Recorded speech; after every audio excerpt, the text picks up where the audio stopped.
Okay, I'm just setting up the live stream. Please bear with me for a moment or two.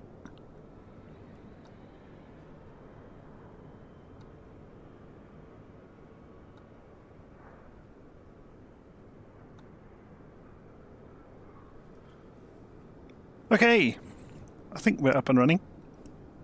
So we are at RAF Valley on Anglesey, which is an island off the coast of Wales.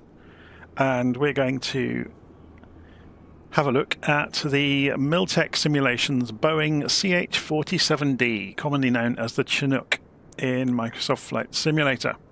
So let's go and have a pan around it. We've got it set to early morning at RAF Valley. So we're going to have a good look around the helicopter, and then we're going to get it up in the air and take it for a fairly lengthy flight to try everything out. So this is going to be good fun. Lots of people have been saying, have you not got the Chinook yet? So I caved this morning and went aboard it. I haven't had much chance to really play with it yet. I've kind of learnt the basics and I've documented how to start it up. So I'll be validating my own startup procedure list to do this. So I've got it in RAF colours, obviously, because we are taking off from RAF Valley. So hopefully that won't be too much of a wrench for the Americans watching this, because they do use these helicopters all over the world. So let's go and have a look. Before we go inside, actually, let's go and have a look around some of the detail. It's really nicely done, isn't it?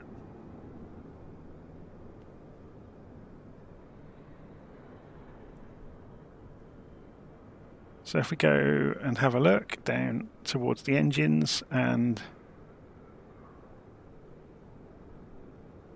the rear rotor, I'm very impressed with the level of detail on the rotor blades. It's very, very good, and the droop on them is good as well. They're pretty heavy duty, aren't they? So then we've got the engines.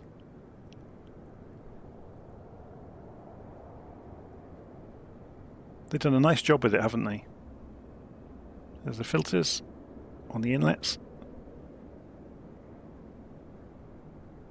So as you can see, while we're sat here on the ground, I've opened the rear door as well so we can come in. I'll show you how that closes in a moment. But the attention to detail continues inside as well. You know, even up to these panels, when you get close to them, you can see all of the hydraulics and the various wires. So I've got it kitted out at the moment to have crew members in it, but we can show how that can change inside in a minute. So yeah, I had no idea they were based at Odium. So yeah, we can. I'm going to go flying around. We're going to go down and fly around the Mach Loop just for a bit of fun. So coming into the cockpit, you can see the cockpit has been modelled in extreme detail. And as far as I can see, most things work, or as far as I've seen so far. Whether all of the radio kit works is another matter. But we'll get to that. And a lot of the switches overhead work. I've already played with most of them. So you can see, and the start procedure does involve quite a few switches, so we'll work through that. I won't pretend to understand what all of it does yet. But that obviously will come with time. So let's go and scoot back out. Actually, before we do, now which one of these is the bubble? I'm not sure which is which. We'll see if we look. If we go through the doorway here, it's the third one along. So yeah, you can actually see there's a curve to it. You can see the light reflections on it. Very cool. I just wondered how accurately they'd done that. So you can poke your head out of it while you're flying along then. Up to the perspex anyway, and see outside of the helicopter. Very cool.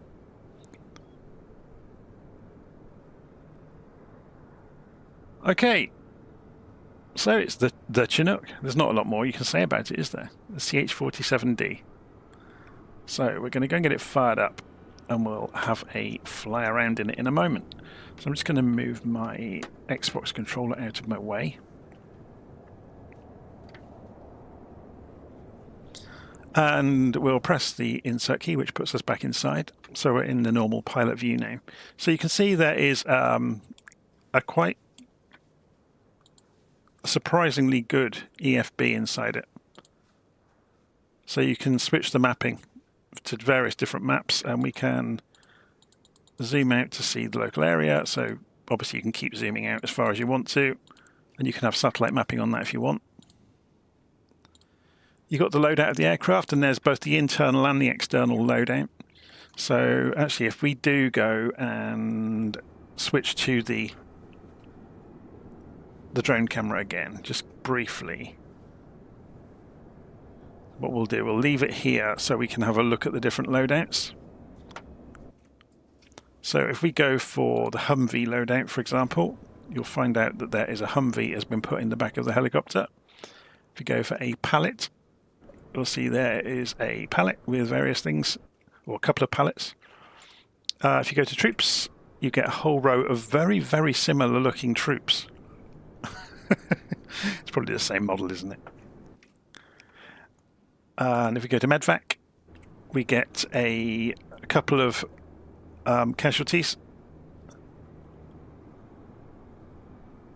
Don't look very well, do they?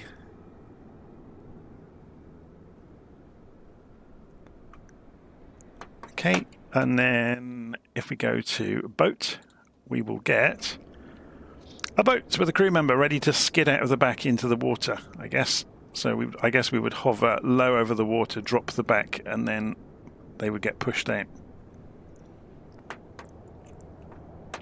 Okay. So in terms of external, we can have a Humvee on a tandem hook, we can have a UH-60 on a tandem hook, a boat, a bucket, a UAV or nets, and it will put them on the ground near the helicopter, and then it's up to us to go and hook them on. Okay. So it tells you here the type of attachment you need, which you can configure in the cockpit. Okay, so then we got the fuel and checklists galore, to be honest. So we got the before start checklist, start engine checklists, and there's lots and lots of stuff in there. There's various missions that are built in as well. You can open and close the doors. So we've got this door open at the moment. If we go close it and we go and look outside, you will see it's all nicely animated. And we'll go around the back to watch the other door close. So if we go to a slight angle here, and first of all, we will need to fold the ramps. Then we will need to retract, or sorry, to extend the rest of the ramp. And it drops into place. And then we can close the ramp entirely.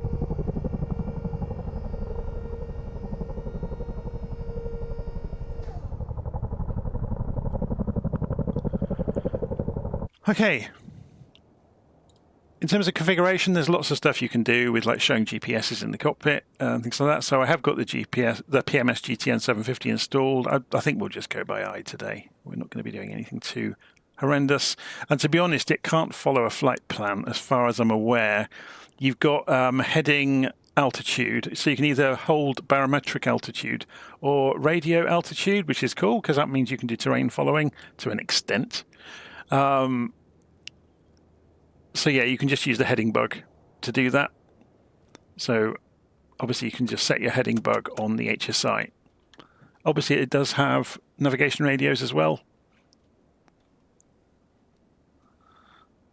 So how are we doing with looking through this? There's full documentation on the internet. So there's in common with lots of other Miltech simulations products, the documentation is a website.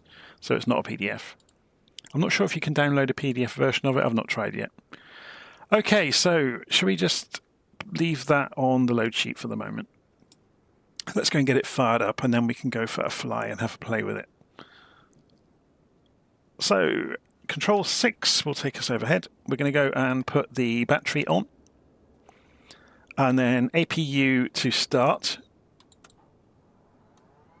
And then the generator for the APU to on or down. Let me just check the volume levels so you can hear things. I've turned it right up for you. Things are quite quiet.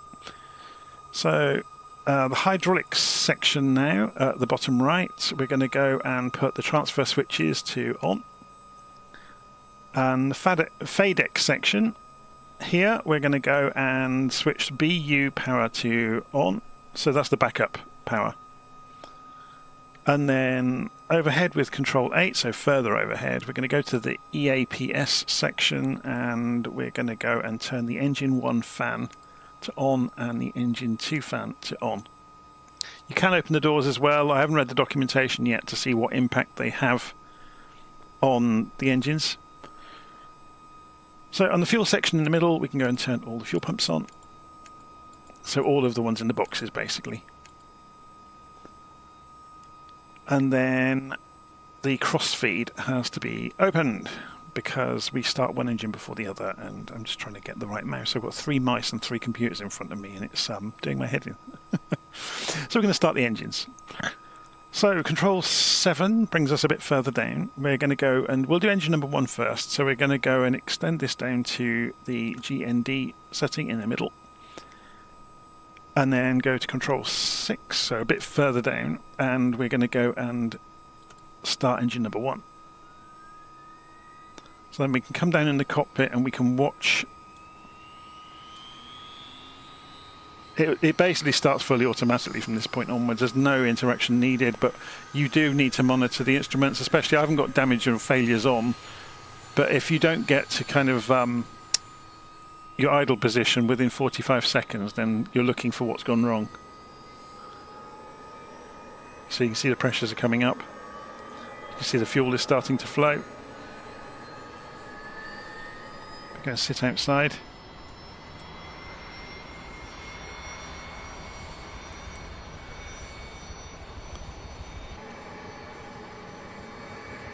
Okay, so let's go and start the second engine.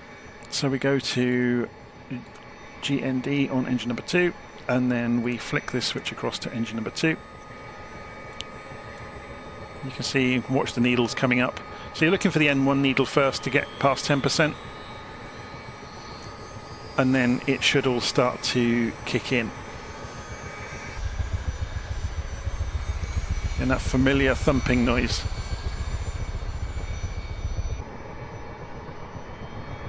And so, there we go, look, it suddenly accelerates once it gets past 10% as the fuel starts to flow.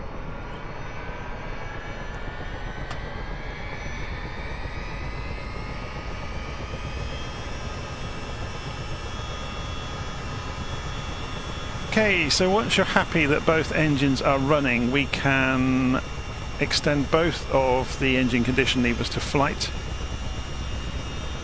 And you'll hear them accelerate further.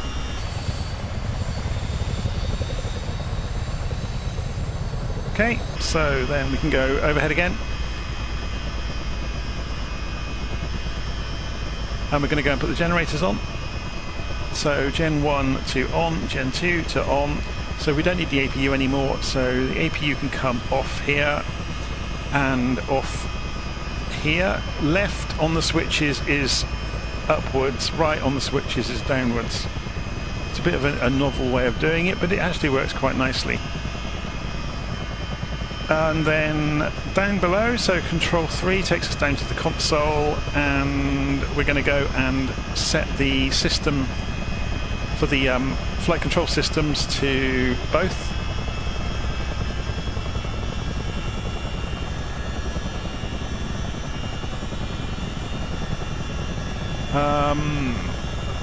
I've shortcut a little bit here. I should have gone and turned the transfers back to off now. I'm just sort of back reading through my own instructions. Okay, and then down in the middle of the cockpit, I've got the parking brake on. We're going to go and set the steering, or set the aircraft to be able to steer. So it basically means you can cast to the back wheels now. So if I lift it slightly to give it a little bit of pressure, and I can now start to rotate the aeroplane, and you'll see the rear wheels caster. And not aeroplane, helicopter, listen to me. So you can see we're almost taking off. we won't need the wheels to caster. But while you've got a little bit of collective, you can pitch the blades around. So if I take the wheel brakes off, and if I pitch forwards, we should be able to gently roll forwards. So you can quite easily taxi around.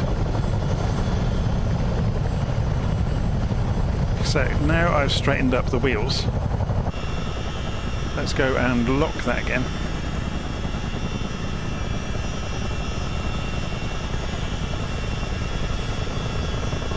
Should we go for head tracking as well?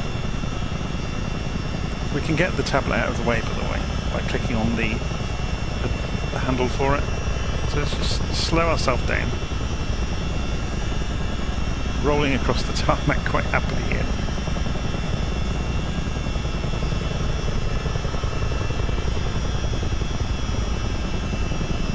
Maybe we'll back away from that helicopter before we go and smash it up.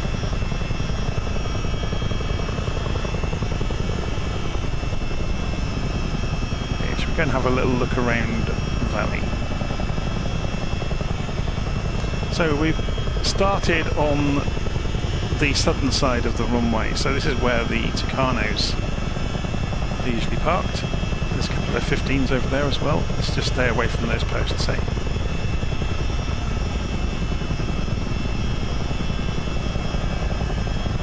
Let's go and have a nose. I've never really had a proper look around valley. So we'll do it today.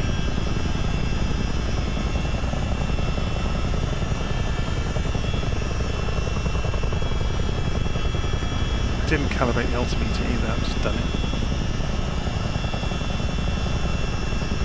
So this is the freeware version of Valley from FlightSim.2, which I think is one of the best sceneries I've seen. It is very, very good.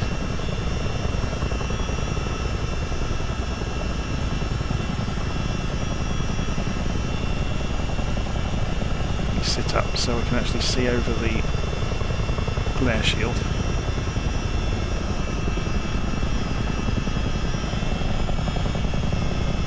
Just stay above the road lights, hey.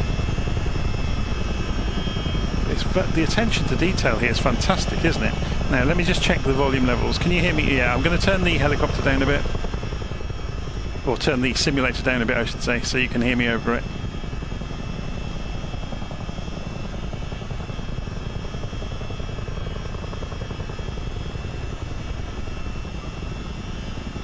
So I'm just reading the half reading the comments. What bit of practice? With a bit of practice, you can do the Chinook's party piece of rolling down the runway with the front wheels in the air till it slows down and starts going backwards. I'll have a little look at that. Maybe doing that later. So what we could do, just for a bit of a laugh, before we go and fly anywhere. Well, I'll show you how you can strap loads underneath the helicopter. It's pretty good fun. So what we'll do, we'll just bring it into a hover here. Oh, actually, no, we'll put it down gently.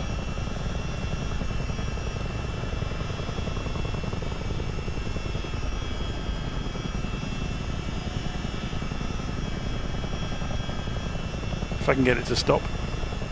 There we go. I'm still learning where the sweet spots are with the controls. Okay, so should we carry, say, a Humvee? So if we select Humvee, now it says hook tandem. So we have to come up here and we'll arm the hook and we'll switch this to tandem. Now it's telling us the Humvee is 32 meters in that direction. There it is. So what we need to do is bring the helicopter up into a hover.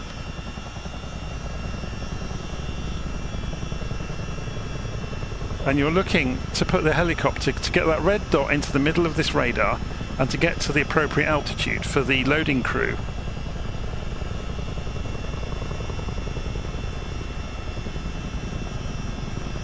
To give them enough time to hook it on.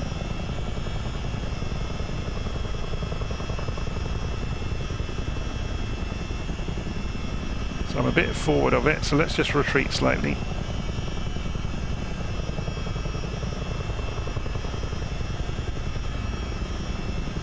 So now I need to just lift. So let's have a look from outside. How cool is that? And then we can take the guys in the truck for a ride.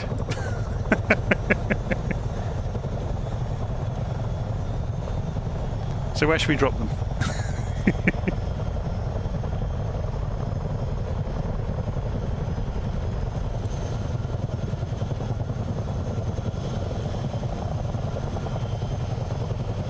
So I think we're heading south already, aren't we? Yeah, we're heading exactly where we need to be going. Should we take them down to Carnarvon? Take them across the trees. We'll have to maintain a little bit of altitude, remember, because we've got cargo underneath. Otherwise we'll be smashing it into pylons and trees and stuff.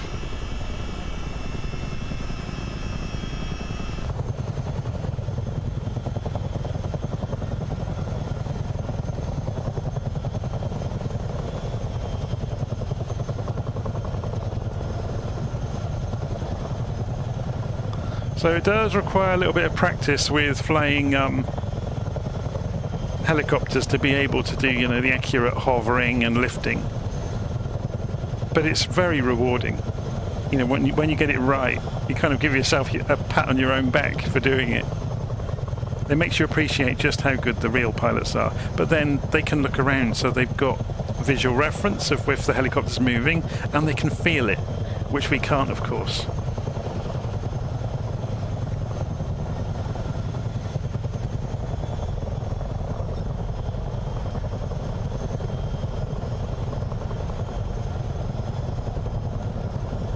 Yeah, I'm deliberately not trying to go too fast.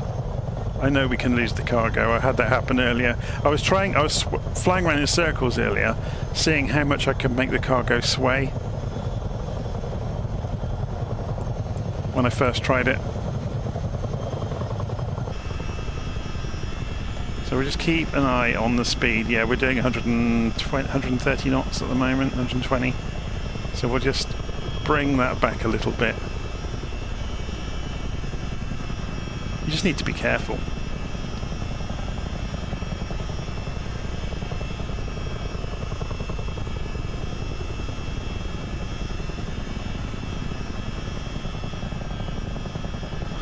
It's very cool though, isn't it?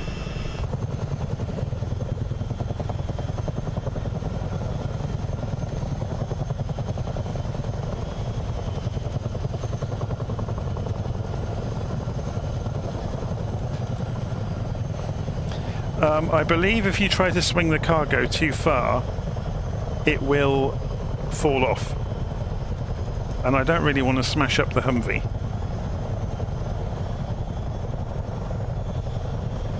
Or put it into a tree.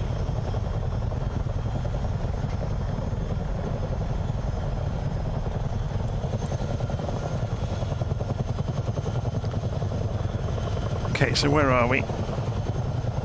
We're about 5 miles out from Carnarvon. It's just the other side of here, isn't it? On the other side of the estuary. Maybe we should drop it in the castle at Carnarvon. That'd be good fun, wouldn't it?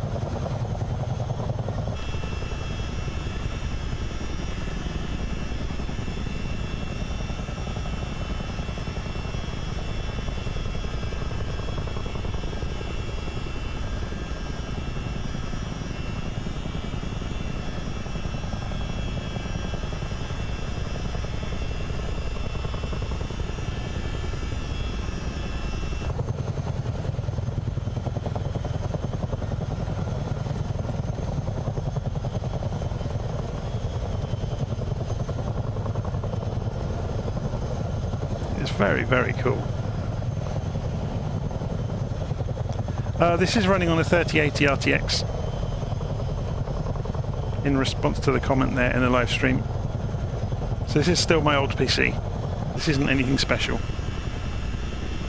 I haven't even ordered the new one yet. The order will probably be going in tomorrow at some point.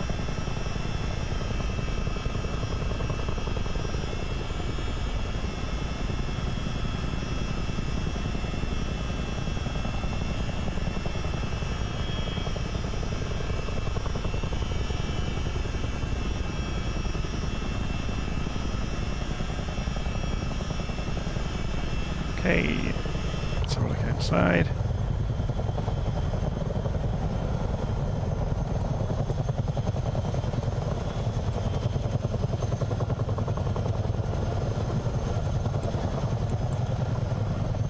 Got to try and remember where Carnarvon is now.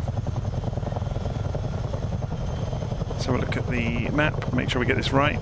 So there's the castle is the other side of the river then. I was just thinking it would be good fun, wouldn't it, to drop the Humvee into the castle, if we can.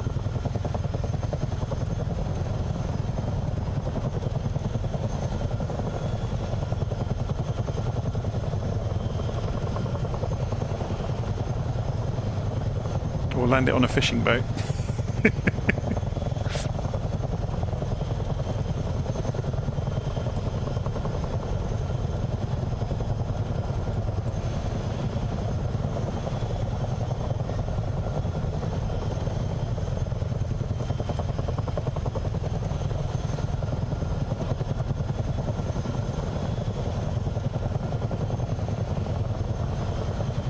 Okay, if anybody sees a castle, give me a shout. I think it's just over here, to be honest. It's right next to the water, isn't it? I seem to remember. We visited it a few months back. We went on holiday to Anglesey. Yeah, you can see it. The whole complex is down here, look.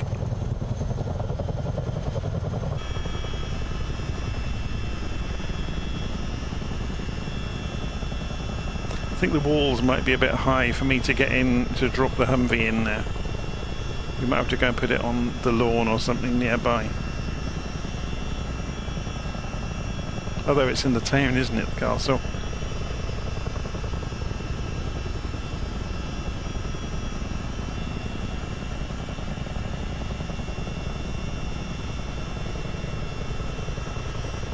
Yeah, it's far too small for us to drop in, I think.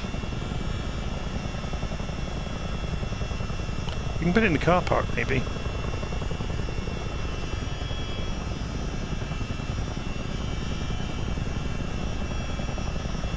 Come down here very gently.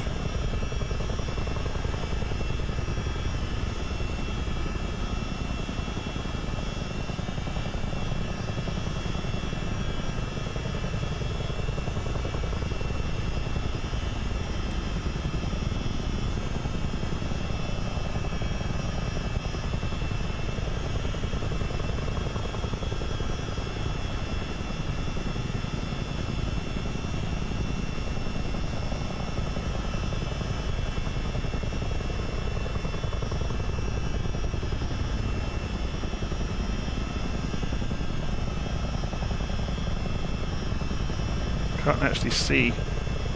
Well, oh, I can see through the floor. Okay, that gives me something to go on.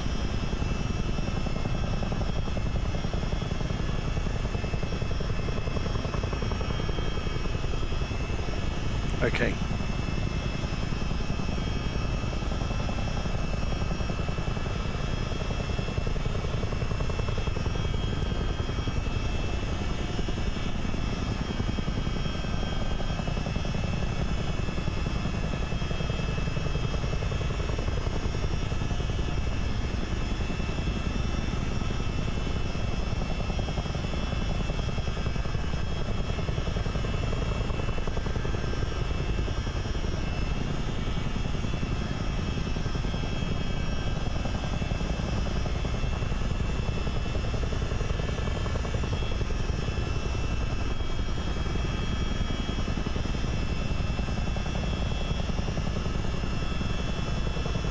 It's released. Job done.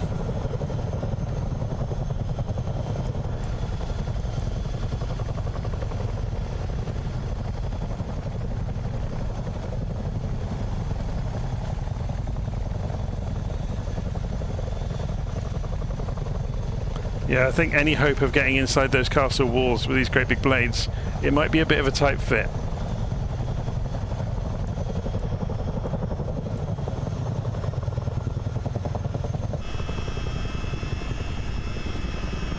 Okay, so we're going to go out along the coast, down towards Barmouth.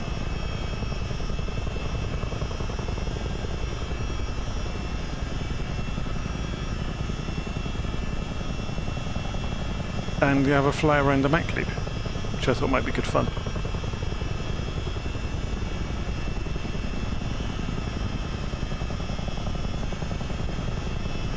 The other thing we can have a bit of a play with is bringing the heading bug round to the direction we're going, or that we want to go, to try out the autopilot. So that's the direction we're going at the moment.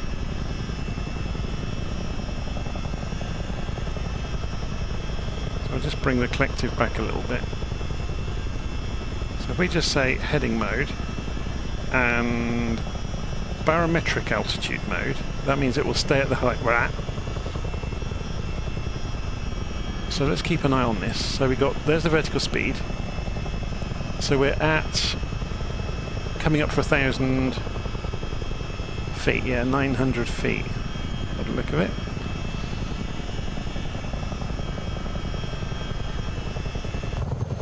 And it will quite happily fly along with the automated flight control system, just maintaining altitude and heading. So we get a time to have a look around and I get a break.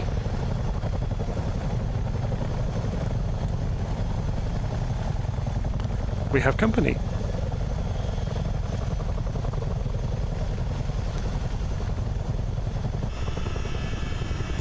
So I don't know how you can maintain or how you control speed. I guess it just does whatever speed it wants to do when it's on automated flight control. So it's just in the most appropriate cruise configuration. It's quite funny seeing the disembodied controls moving around. So I think, yeah, there's a crew in there. You can see them when you're outside, but not when you're inside.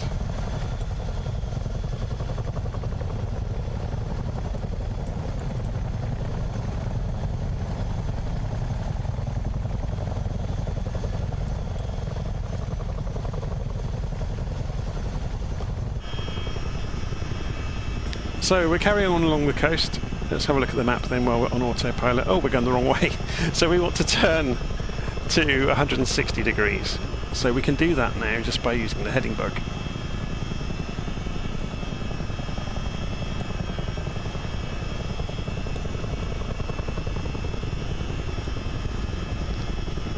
Now this will be interesting. Shall we go and set this to use the radio altitude instead? So it should climb as it needs to stay over the hills. So we're at about 1,000 feet. So it should maintain that. It'd be fascinating to watch it do it.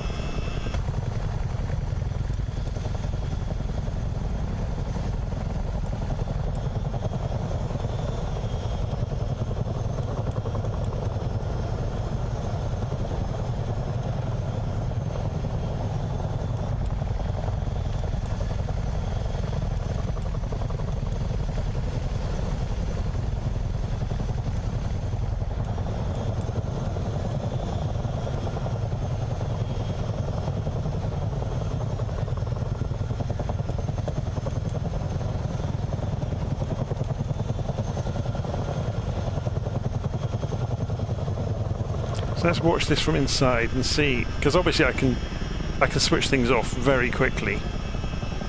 So we're approaching the hillside.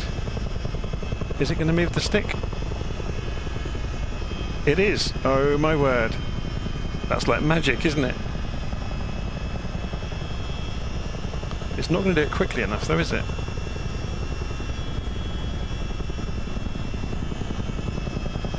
Or is it? Because it's only measuring directly underneath the helicopter, remember.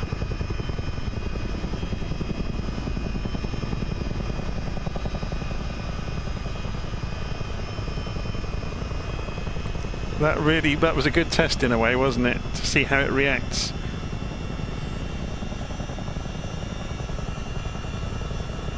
Very cool. So will it descend back down to 1,000 feet is the question. Looks like it will.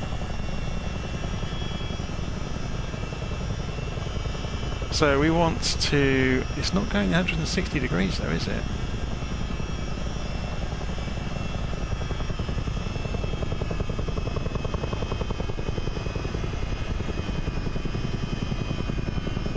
It's not the smoothest autopilot in the world.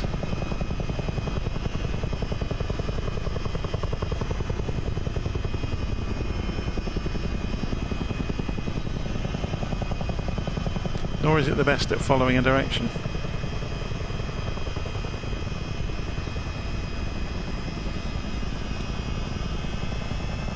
But it's better than nothing.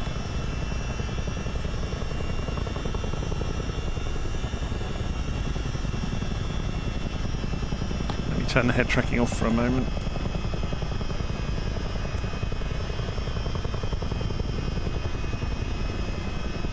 To be honest, having any sort of autopilot in a helicopter is a dark art as far as I'm concerned, because I can't see how a computer could help me that much.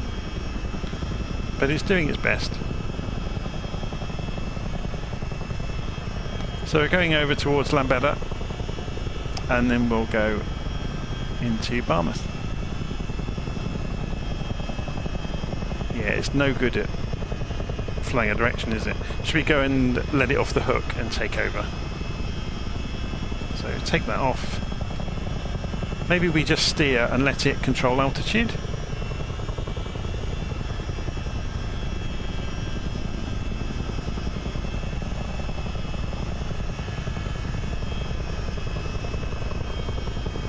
I think half the reason is I would still be expected to trim it, and I haven't mapped all of the controls yet. So let's go and turn all of that off, and we'll just fly it ourselves. We'll be fine. So I could do with having the head tracking on there if I'm flying it. And I could do with switching this off.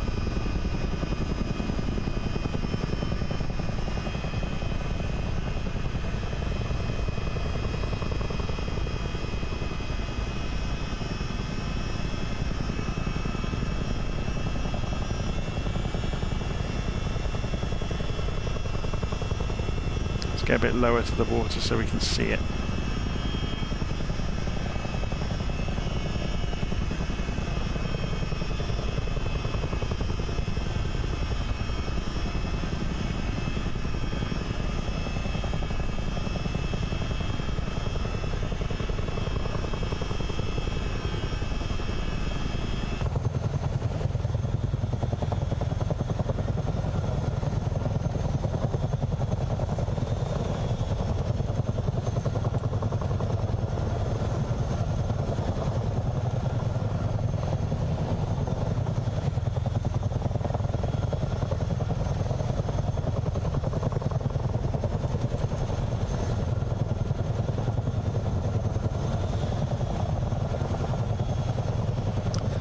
So someone asks online where we are flying right now. We are flying between Anglesey and the coast of Wales, so the top northwestern corner of Wales in the United Kingdom, and we're flying towards the Mach Loop.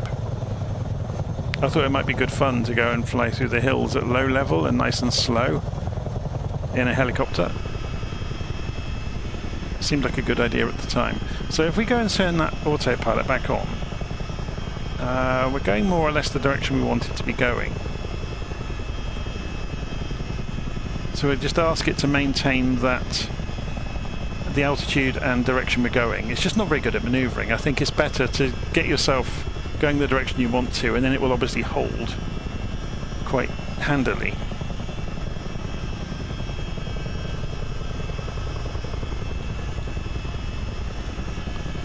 So we're coming in towards Barmouth.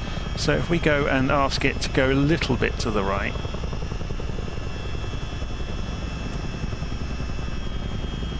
see how it handles that.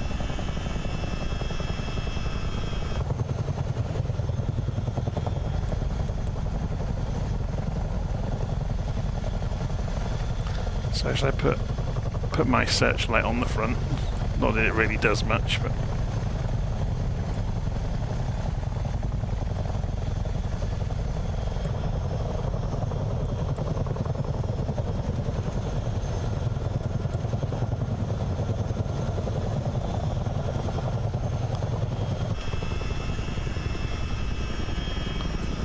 so we're heading for the estuary entrance at Barmouth, and then we'll go and loop round do at least one loop of the mech loop.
Should we come off the autopilot now?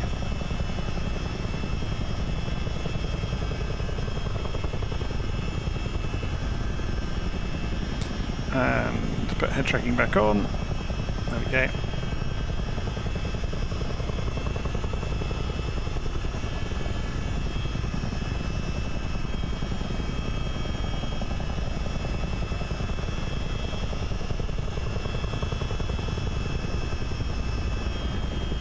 Should start to get a bit more interesting after that quite quiet trip across the Menai Strait and travel along the coast there. So here we go.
So I'm running on about 75% on the collective, which is, looks like it's averaging out with us doing about 160 knots, which is just underneath the red line on the speed. So we're not going to certainly break any speed records going around the Mach loop today, but it should just be good fun. We can obviously bring the aircraft to a hover in some of the villages along the way as well.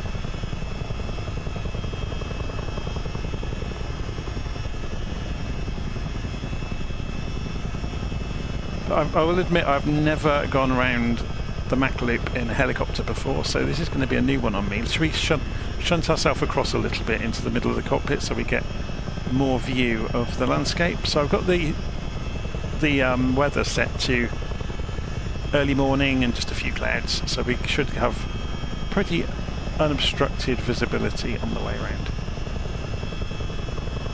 Some nice long shadows here and there.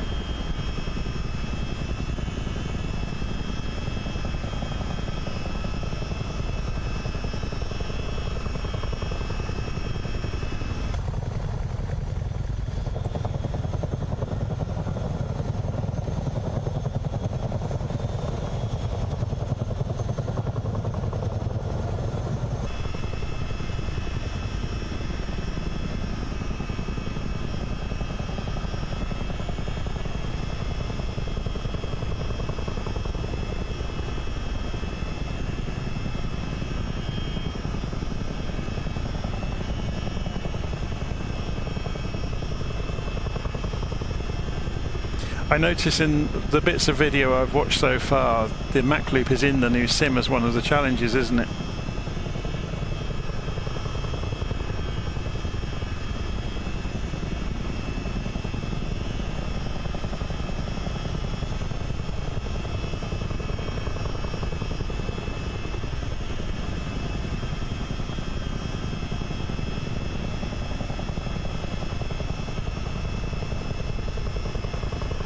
So we'll carry on up here a little way and then we double back. The entrance is just over that hill over there. Oh, look where I'm going really.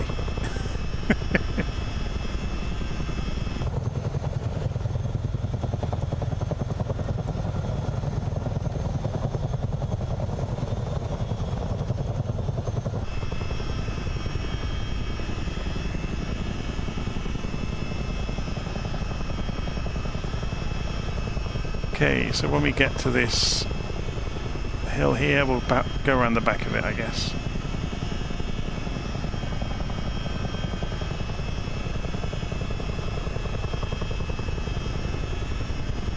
So we're going to double back on ourselves.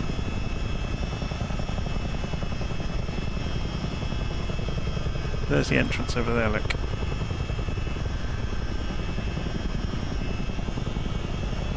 Oh, sorry, no, that's the exit. That's the exit of the Mac loop, just there. And then the entrance is directly in front of us across the plain, look.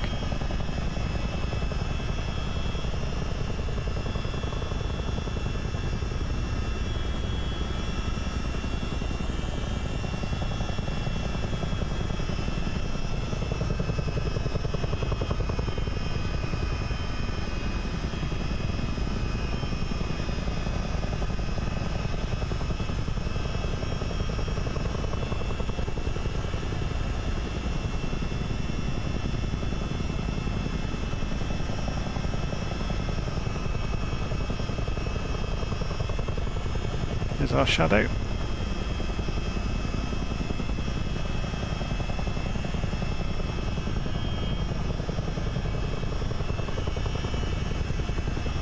When we go around Chorus Corner, it's going to be beautiful because of the low sun in the sky. Well, hopefully it will be.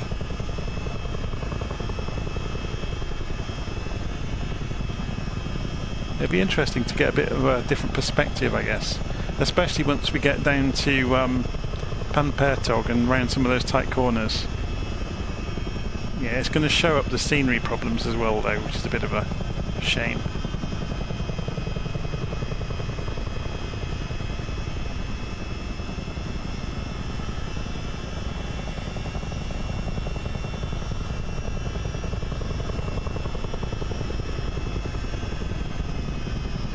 Okay, down towards Chorus Corner.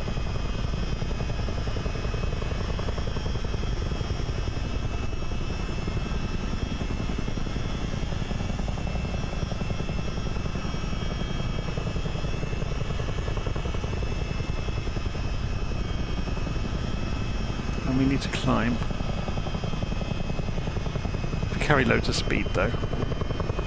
Shouldn't be a problem.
Get a perspective you don't normally get a chance to have a look. It's very cool. sit back in my normal seat. Push across slightly.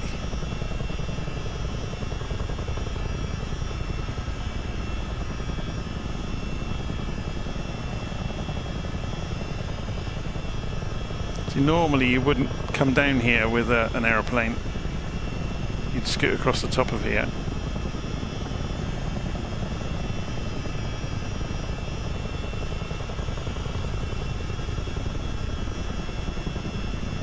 But we get the opportunity to do it for once.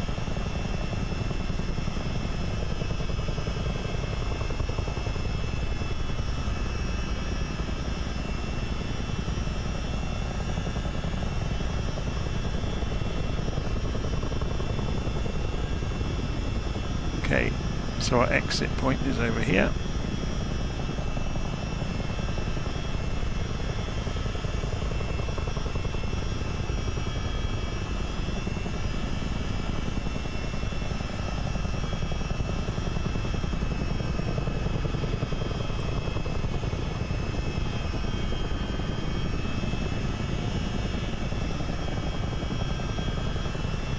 And back round towards the back of the Mac loop.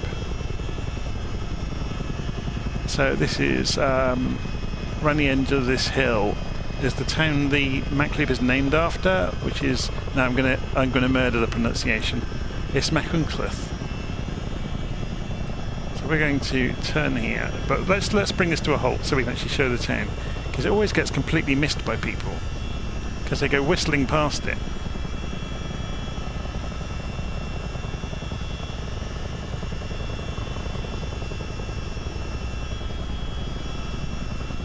So this is the town that the Mac loop is named after.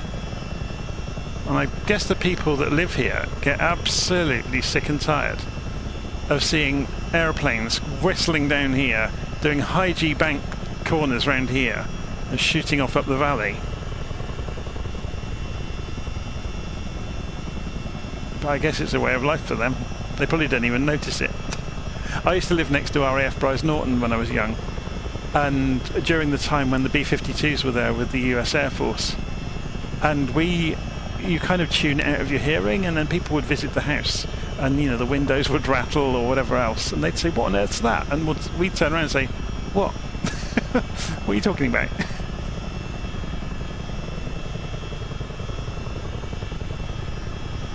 Okay, I'm going to turn the head tracking off so I can look at the live stream chat for a moment without my head twisting around. So someone in the live stream chat suspects that everyone in Machynlleth has bought their houses because they're all train spotters. Plane spotters even. So you know, there's no actual normal people left living there that aren't really interested in watching the fast jets flying by, or maybe they're all photographers.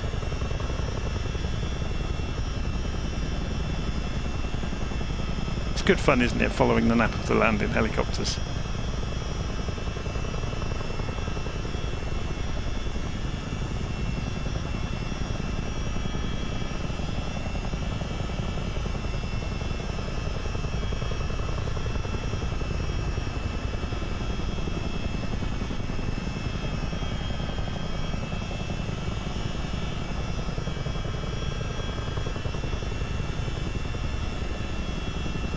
You certainly get a lot more time to make decisions in a helicopter than in an aeroplane.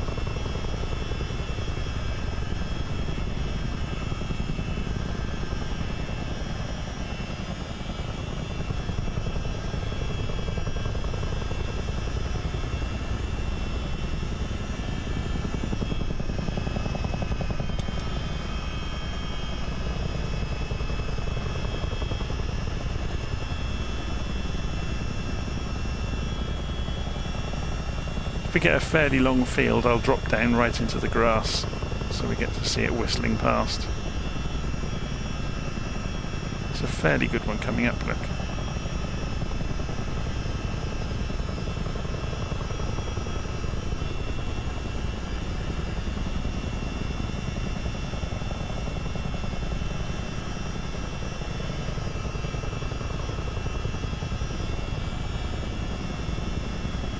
And over the trees.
if I lean out over the dash, you get to see almost a full screen view, don't you?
Certainly takes a bit longer doing this in the Chinook than it did in the fighter planes.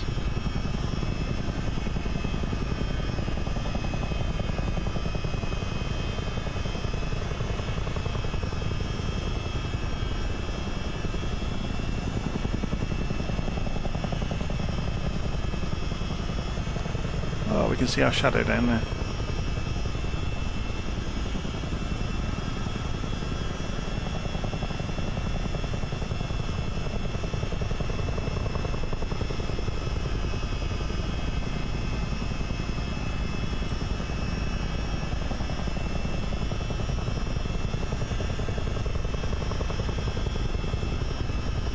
Okay, so we'll fly back down the valley out towards the sea once we come through.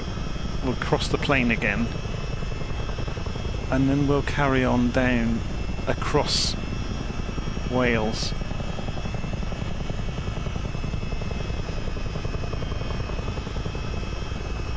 I have no idea what sort of range this has. We can figure that out on the way. We'll put it back on autopilot and have a look around the cockpit. But I'll wait until we're somewhere a little bit less rugged.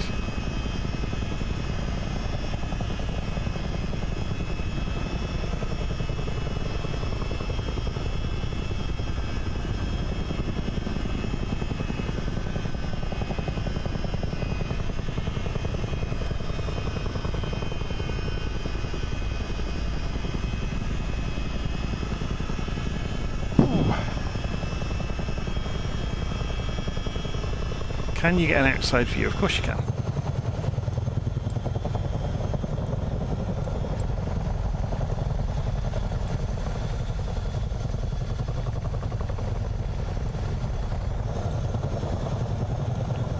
I might need to go inside to come through here just to see where we're going.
So while we're flying along here for a moment, let's just have a quick glimpse of the map.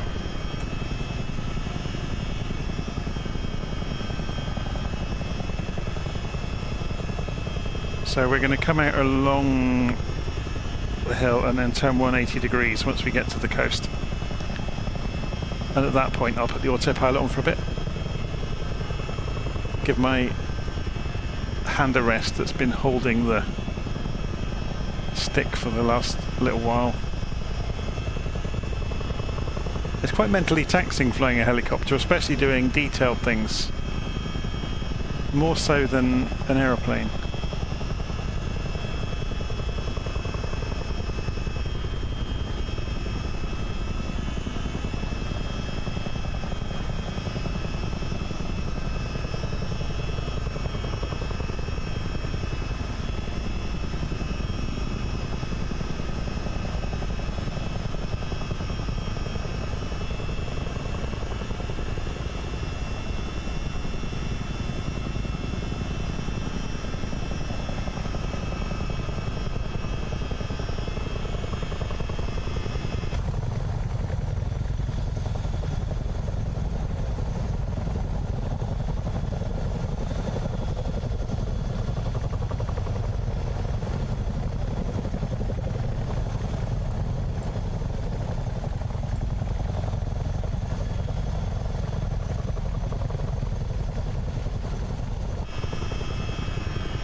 So we want the heading bug going 180, don't we?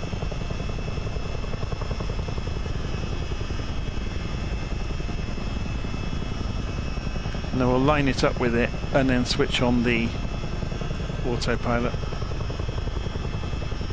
So just looking at our route here, yeah, we can go out towards Aberystwyth across the bay here and have a bit of a rest.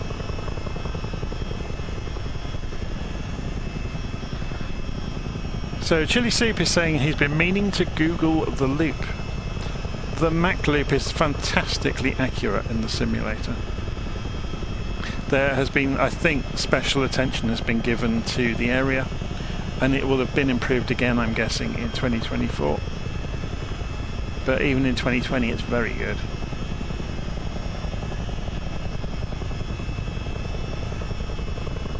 Right, so we're swinging around to 180 degrees.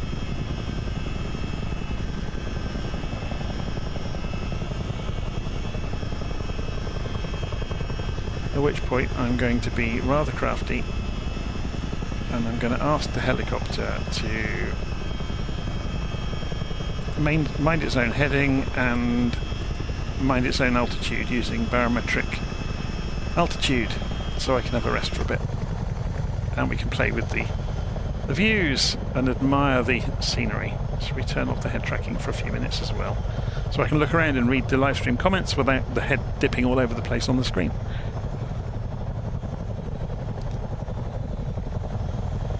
Okay.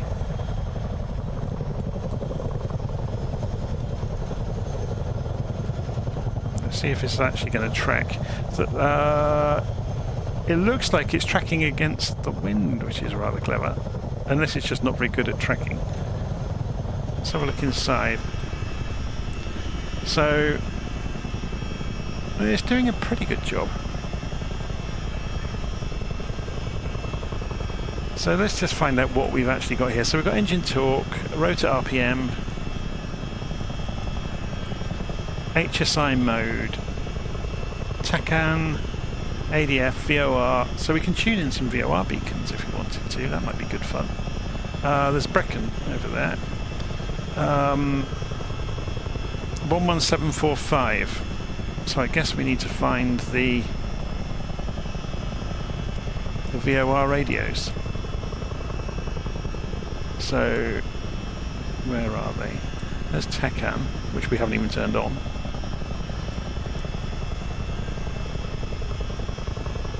There's the nav radio, 11745. And that's just woken up. So we can spin the course round.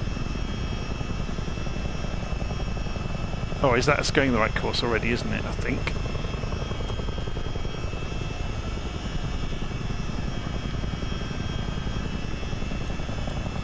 So if we were to point this at Brecon,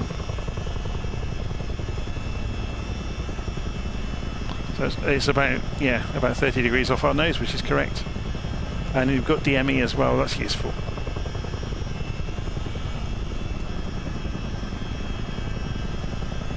Very cool. So the actual thing I was going to go and look for, so we've got cyclic trim. So yeah, there is instructions in the book about mapping the cyclic trim. So you could, I think, control the speed by using collective trim when you're on autopilot, for example, as well. I'm not quite sure how you do that yet, but I'll get there. So this gives you the amount of fuel in each tank, so you can get total though, which is really useful. So 3,295 pounds. Oh, it's times 100, sorry. 32,000. There's a decimal in there somewhere, isn't there? We can't see where the decimal point is. So a lot of fuel anyway. Enough to last us. So yeah, this is doing it again, look. It doesn't track the direction very well at all on this autopilot mode.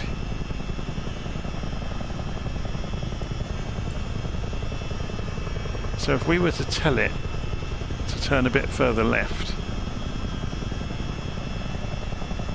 I've just tried calibrating the HSI or the gyro compass and it hasn't done anything, so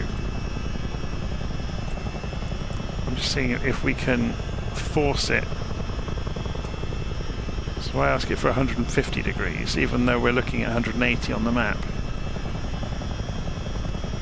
We'll just have to counter it, I guess, to get it to be anywhere near.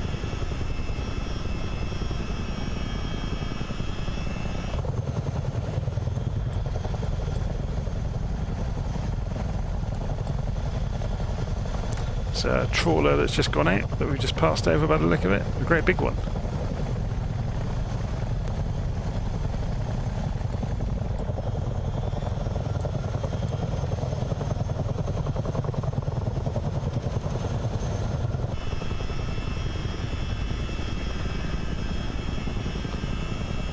So what I'm going to do is set this course just for a visual reminder. Oh, actually no, we'll set the heading back to south. Yeah, look at that wobbling around. I'm going to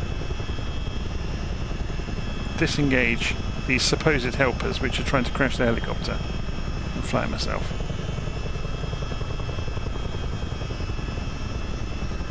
I think it just doesn't deal with the natural yaw that a helicopter experiences.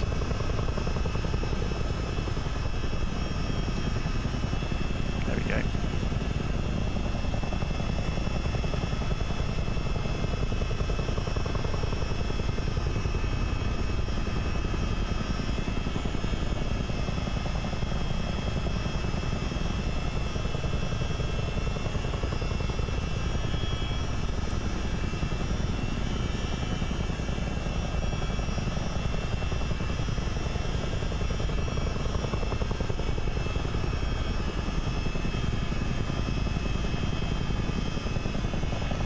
So,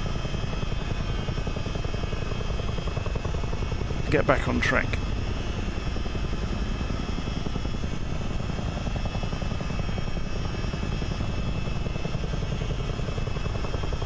We want to be going that way.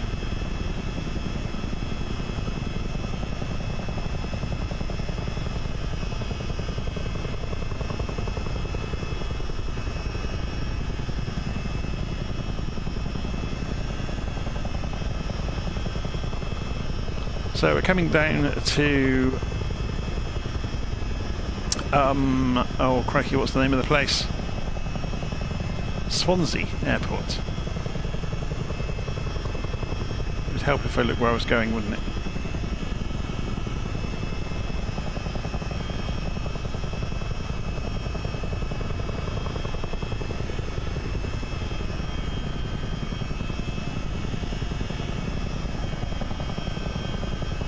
So we keep going until we get to the other coast. Keep an eye on the fuel along the way. Now look at that, as we've dropped down, we've lost sight of the Brecon VOR because we dipped below that hill line. Watch the CDI. I'll climb again. There it comes. Very cool.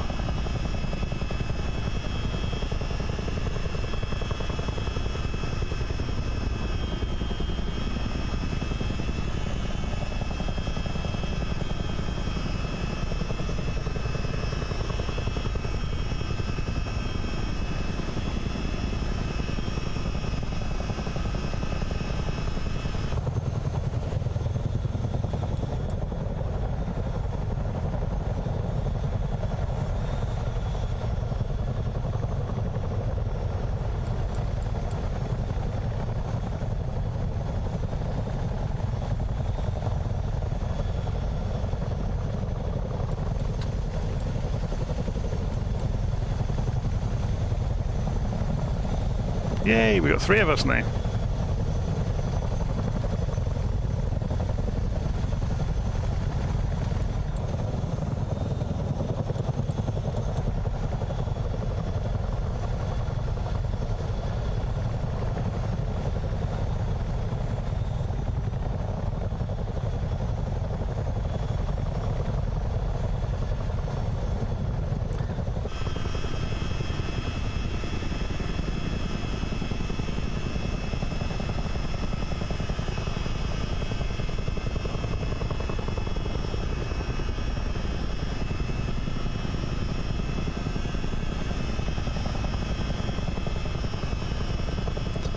I will be surprised. Well, I don't know what they're going to do with the Xbox version of 2024, but I don't think it's going to have the visual fidelity anywhere near the PC version this time, because the requirements for the PC version to run in high resolution, or sorry, in the high fidelity of the scenery is through the roof. Also, I don't think anyone's actually noticed yet, I haven't heard anyone complaining too bitterly yet, the broadband requirement to run anything beyond the lowest level is steep. You're looking at, to run at medium settings, you're looking at 50 megabit download speed, and to run at ultra, or what is considered ultra now, you're looking at, or what is going to be ultra in the new one, you're looking at 100 megabit. So that's only going to be fibre to the house people only, which I haven't heard anybody complain about that yet. Maybe they haven't noticed, but then it could have caching, I'm guessing. Or I'm hoping, for the sake of everybody that doesn't have fibre to the house, that it will be able to cache. Yeah, I'm going to be fine. Just reading the notes there. I'm in the lucky few. I live in a town. We've got fibre, but there's an awful lot of people that haven't, and they are going to complain. But I'm just wondering if you'll be able to pre-cache an area.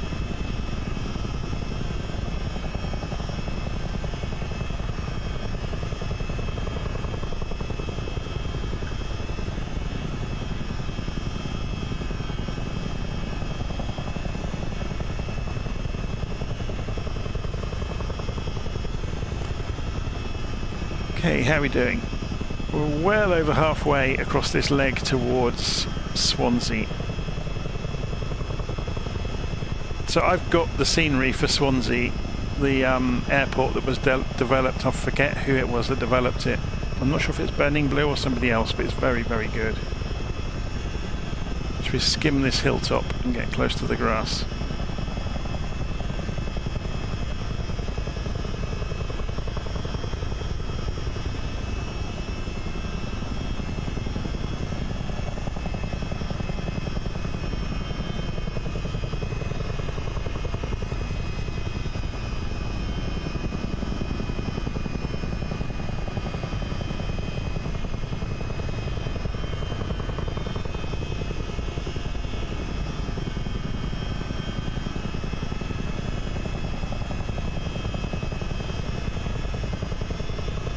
There's always one, isn't there?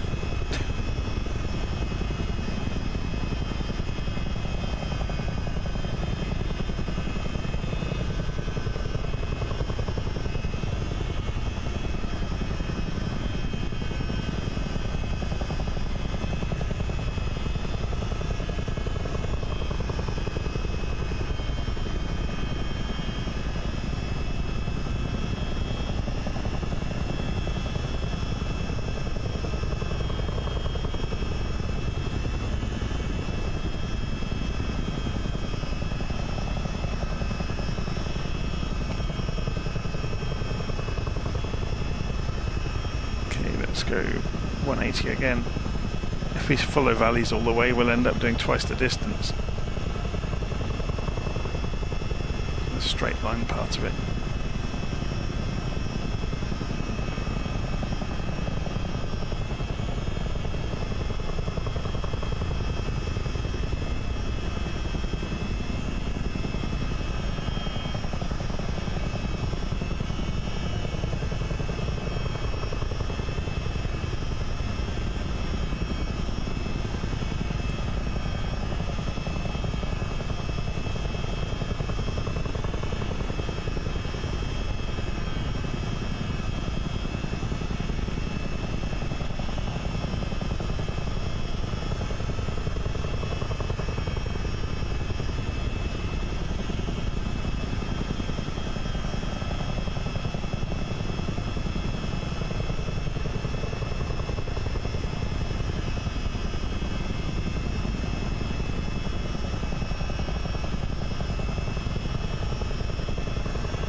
Should we have a look at the map? Just double check where we are.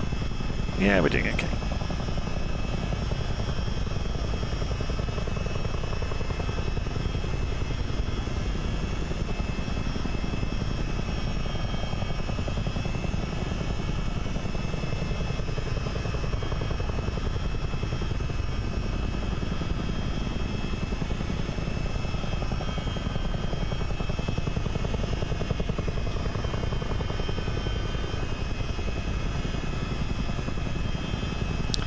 On the fuel.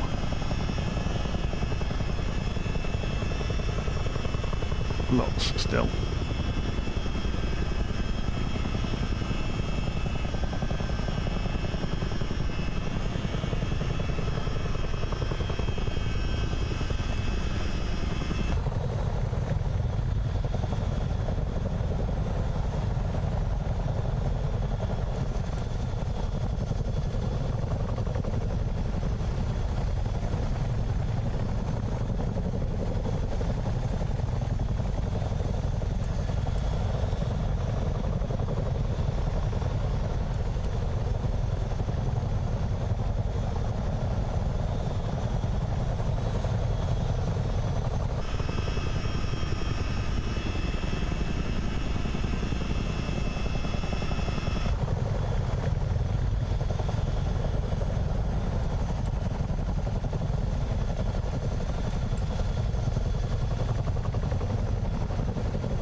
We must be getting fairly close, I guess. Yeah, we're about 20 miles out now from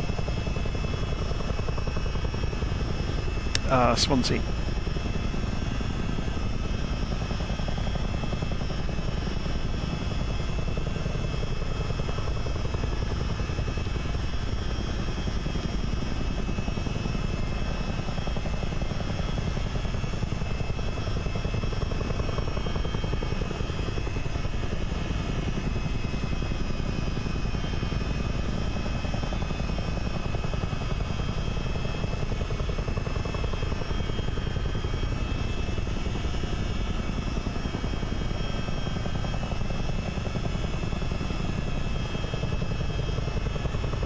So the town we're just passing is Carmarthen over there. Crosshounds, Ammanford.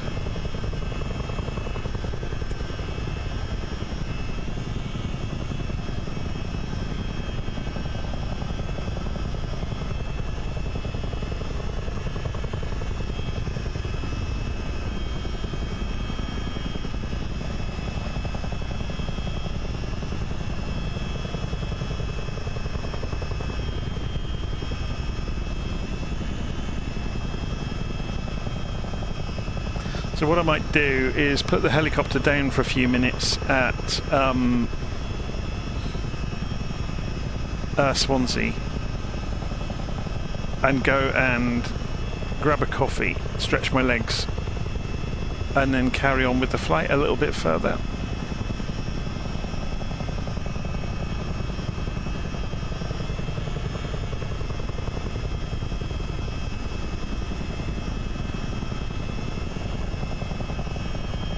It is incredible, isn't it, when you pass over towns and you think people live in all those houses in the real world version of the town.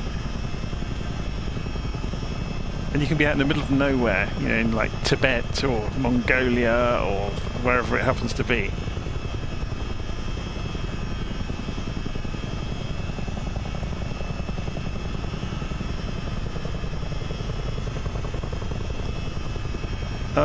So Dave's saying, are you doing the two-tone Murphy? I didn't know it existed, that flight, so possibly not. I'm going to watch the Grand Prix tomorrow. And, what's his name's fighting tonight, isn't he? Very soon. So we might end the flight actually here at Swansea, because I want to go and watch Joshua's fight with, I've forgotten the other guy's name. It's at Wembley Stadium, isn't it?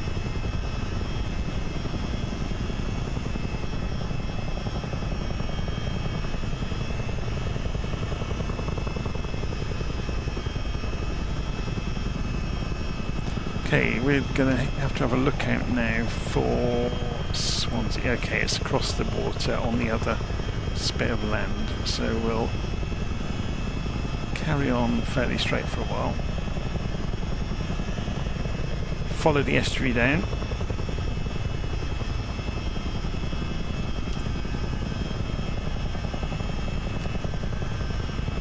So we need to turn 180 again before we get too far.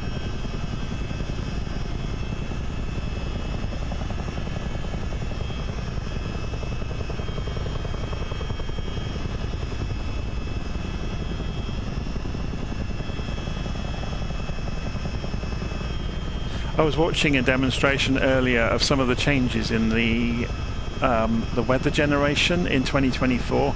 It's stunning. Things like the cloud formations around mountains like Fuji and places like that. It was very, very clever.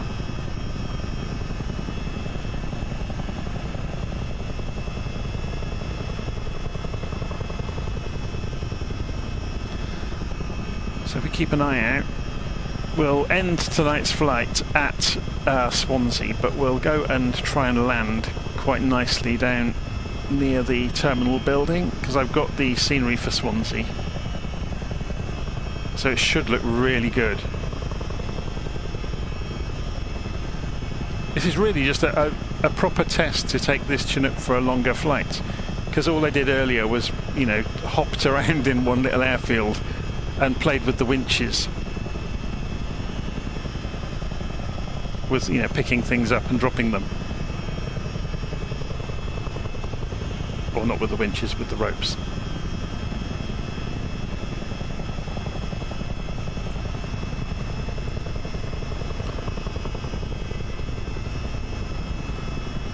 Okay. So there's the airfield directly in front of us.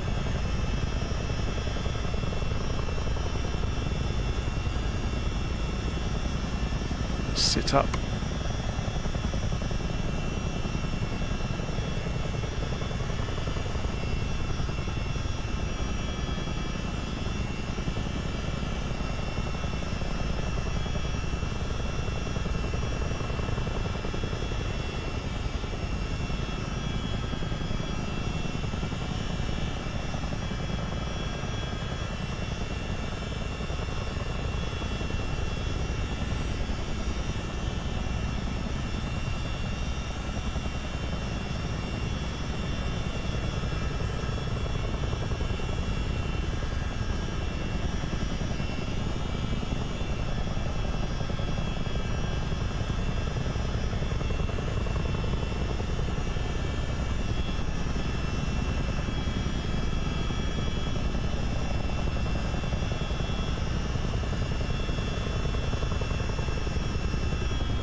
So, how do we kill the engines on this thing?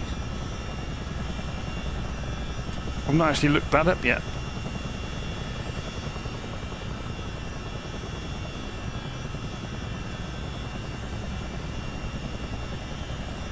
So there's the starter. I guess we just kill the fuel.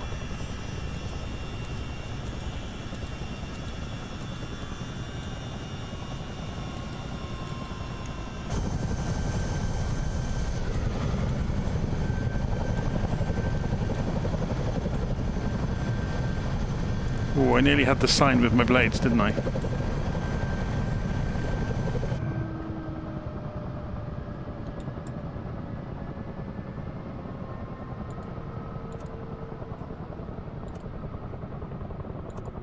I wonder if stop puts brakes on the blades at all.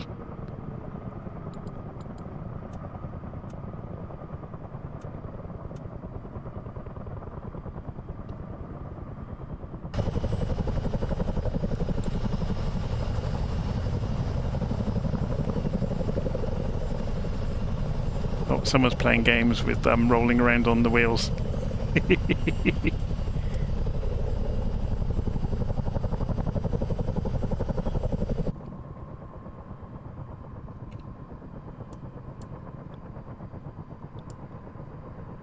Yeah, I have no idea if this has rotor brakes or anything like that.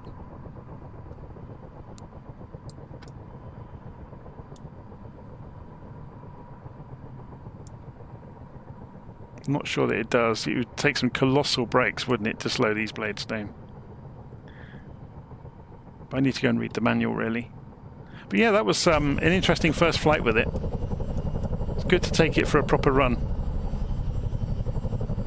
We appear to have turned this tiny little airfield into Middle Wallop, though, which is, for anyone international watching that, is where a lot of the helicopters are based in the UK, military helicopters.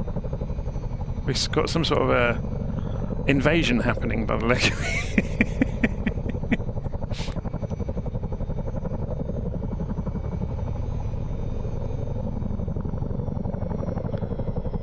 So yeah, I could introduce some collective, couldn't I? And that would slow the blades down.